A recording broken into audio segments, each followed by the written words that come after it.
Ya, laporan pengadilan terhadap Rasman itu sudah sangat tepat karena marwah wibawa pengadilan sudah dihina sebegitu buruk.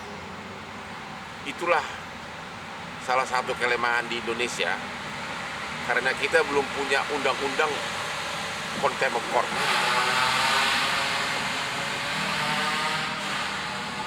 Kalau itu terjadi di Singapura, ya, atau di Inggris atau di Amerika, hakim berhak langsung perintahkan dari meja sidang tahan tanpa ada BAP segala macam. Itulah undang-undang itu langsung hak minit itu juga ditahan. Cuma di kita belum ada undang-undang contempt of court, ya. Saya sungguh tidak bisa menerima akal sehat. Sungguh sangat tidak punya akal sehat seorang pengacara yang sedang diadili nasibnya di tangan hakim, tapi kok dia begitu teganya bilang hai koruptor katanya terhadap hakim. Terus ada lagi itu yang nggak jelas kelakuannya itu si Firdaus. Belum pernah dalam sejarah peradilan Indonesia pengacara pakai jubah naik ke meja. Di mana otaknya itu si Firdaus tiba-tiba bilang saya nggak sadar tiba-tiba kaki gua ke meja. Jadi benar-benar tindakan dari pengadilan itu sangat tepat. Bahkan ada lagi sebenarnya, ada lagi yang harus dilakukan oleh pengadilan. Karena apa? Ada yang lebih efektif. Dari awal saya udah usulkan kepada Ketua Mahkamah Agung. Kenapa nih? Oh, masuk aja sini bisa. Dari awal saya udah usulkan kepada Ketua Mahkamah Agung agar yang tindakan hukum pertama perlu dilakukan adalah cabut dia punya SK BAS, berita acara sumpah. Anda tahu kan, seorang pengacara agar bisa sidang harus menunjukkan di setiap persidangan kartu pengacara yang dikeluarkan oleh organisasi pengacara, sama satu lagi SK BAS, berita acara sumpah oleh pengadilan tinggi. Yang terjadi sekarang kan dia dipecat dari KAI, dia udah loncat langsung ke organisasi pengacara lain, ya, karena memang kita itu paling menyedihkan organisasi advokasi banyak. Jadi masih perlu ada orang kayak gini, nggak boleh lagi bersidang. Mahkamah Agung harus segera memerintahkan Ketua Pengadilan Tinggi cabut SK berita acara sumpah. Kalau itu dicabut tidak akan bisa lagi bersidang seumur hidup. Berarti bisa dibilang ini karir akhir dari Rasman dan Firdaus setelah dilaporkan dan nantinya bakal masuk penjara ke Bang?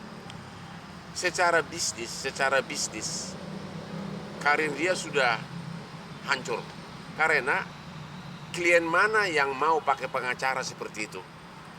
Kalau kamu menangani perkara di pengadilan pakai pengacara seperti itu yang dimusuhin oleh hakim, apa kau mau perkara kamu kalah?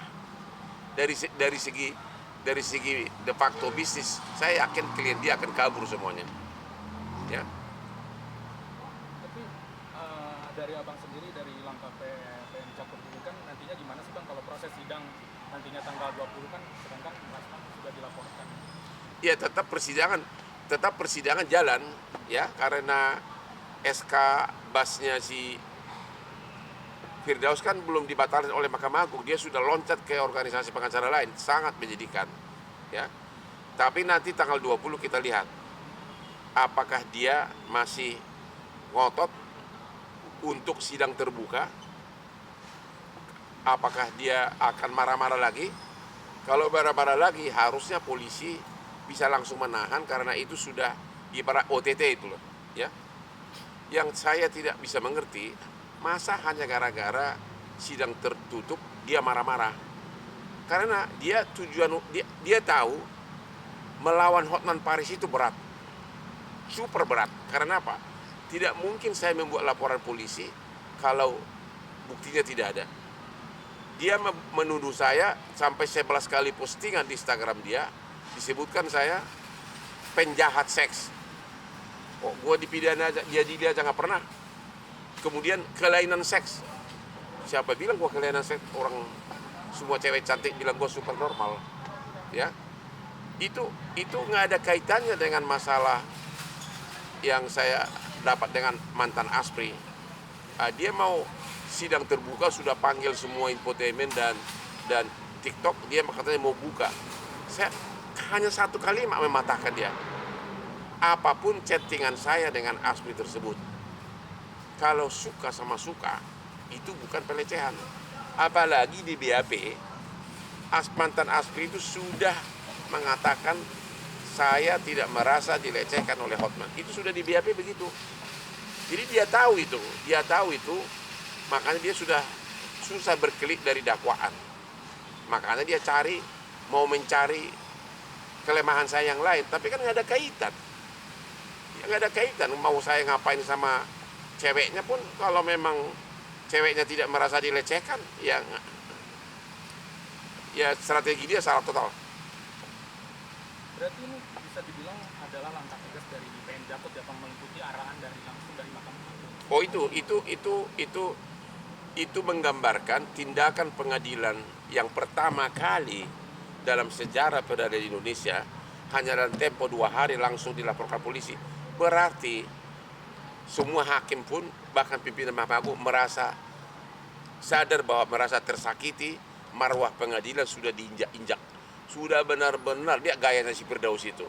Entah apa omongan dia, ya. Dia gaya si botak itu, siapa? Si Rasman. Entah apa yang diomongin, ya. Nggak nyambung sama sekali. Karena di undang-undang dia yang memulai. Dia yang mau mengatakan akan membuka aibnya Hotman karena chattingannya berbau asusila. Karena itu makanya hakim demi hukum harus sidang tertutup. Karena kalau memang materi kesaksian saksi itu kaitannya dengan asusila, menurut undang-undang KUHP harus tertutup. Apakah dia nggak punya otak apa gitu loh. Jadi hanya itu doang dia, kenapa dia harus takut gitu loh. Yang Abang harapkan nanti ke Mabes Polri gimana Bang, sudah dilakukan? Ya segera dipanggil lah itu. Aku pengen lihat dia dipanggil, ya, segera jadi tersangka dan segera jadi terdakwa, agar dia gue pengen lihat botaknya itu duduk jadi terdakwa di kasus kedua, ya. Pada saat nanti dia duduk di terdakwa kedua, saya akan say hello dengan begini. Ini dong botak gitu loh. Kalau mau menambil hati wanita dengan gini, ya, dengan Lamborghini, bukan dengan janji-janji kosong gitu loh. Dia ini kegantengan gue ini, ya kan. Jadi dompet tebal, muka juga oke, gitu loh. Nggak sebanding gue sama dia. Orang gue dia mau coba saingan sama gue. Bagaimana coba dari pengacara dari daerah, aku pun nggak kenal dia. Aku nggak kenal dia. Sementara saya udah 38 tahun, 25 tahun dalam perkara-perkara bisnis internasional. Saya 4 tahun di Australia dengan pengacaranya 700 orang. Awalnya kenapa dia dendam sama aku adalah dulu kan Dr. Richard Lee kan ditahan gara-gara kasus laporan Kartika Putri di Polda Metro. Kemudian pengacaranya itu adalah si Rasman. Tiba-tiba Rasman dipecat oleh Richard Lee. Sesudah dia dipecat beberapa hari, Richard Lee datang ke kantor gua untuk bikin postingan tentang skincare karena aku dikasih saham untuk promosi. Begitu postingan kami tayang, langsung dia hubungin saya. Kamu rebut klien gue ya? Katanya. Enggak, saya nggak rebut dia. Richard Lee bukan klien saya bilang. Lagi pula kalaupun benar, saya kiranya benar, emang kenapa? Kan haknya klien untuk pindah pengacara. Sejak itulah dia langsung campaign kemana-mana mengusua nama aku. Begitu dia dengar ada Aspri saya yang ngeluh, pengakuan Aspri ini begini. Begitu dia dengar mengeluh, hari pertama manajernya Rasman hubungin terus si cewek ini, si Aspri. Dijanjikan akan ada pekerjaan. Nggak disebutkan ditawarkan jadi pengacaranya. Sesudah ketemu yang kedua barulah ketemu, dan dari awal si Rasman itu sudah nge-frame, sudah diarahkan agar kasusnya seolah-olah saya itu penjahat seks gitu loh. Seolah-olah saya itu ada kelainan seks. Itu pengakuan Aspri itu di BAP loh, di dalam di TV juga begitu. Diarahkan begitu. Dan sekarang si Aspri itu menyesal.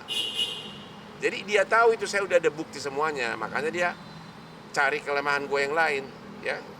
Jadi kalau Rasman mendengar ini, emang lu nggak tahu gue itu punya karisma, Kenapa punya harisma? Akhirnya menjadi dianggap playboy. Playboy itu tidak selalu negatif loh. Playboy itu adalah orang-orang yang punya kelebihan. Banyak bintang film Hollywood playboy. Karena apa? Memang gua sukses, memang gua berhasil, ya. Jadi itu kelebihan. Jadi kalau nanti di persidangan disebutkan saya itu gini-gini sama saya, gua kan bilang iya, benar-benar. Emang gua terang-terangan punya aspek, so what? Ya, ngapain pun saya dengan aspek itu kan tidak ada. Kalau mau sama mau, ya memang nggak ada masalah, nggak ada urusan dia. Itulah salah strategi mereka. Yang paling fatal adalah mengejek, menghina hakim yang sedang mengadili dia. Benar-benar dia itu tidak ada otak pengacara, membahayakan dirinya sendiri. Berarti bisa jadi pelajaran berarti yang buat nantinya untuk pengacara yang lain nantinya. Sebenarnya nggak perlu pengacara, orang biasa pun tahu bahwa itu sudah tindakan yang salah. Kamu diadili oleh hakim dan kau menuduh hakim itu di depan muka daripada si hakim, nuding koruptor kau.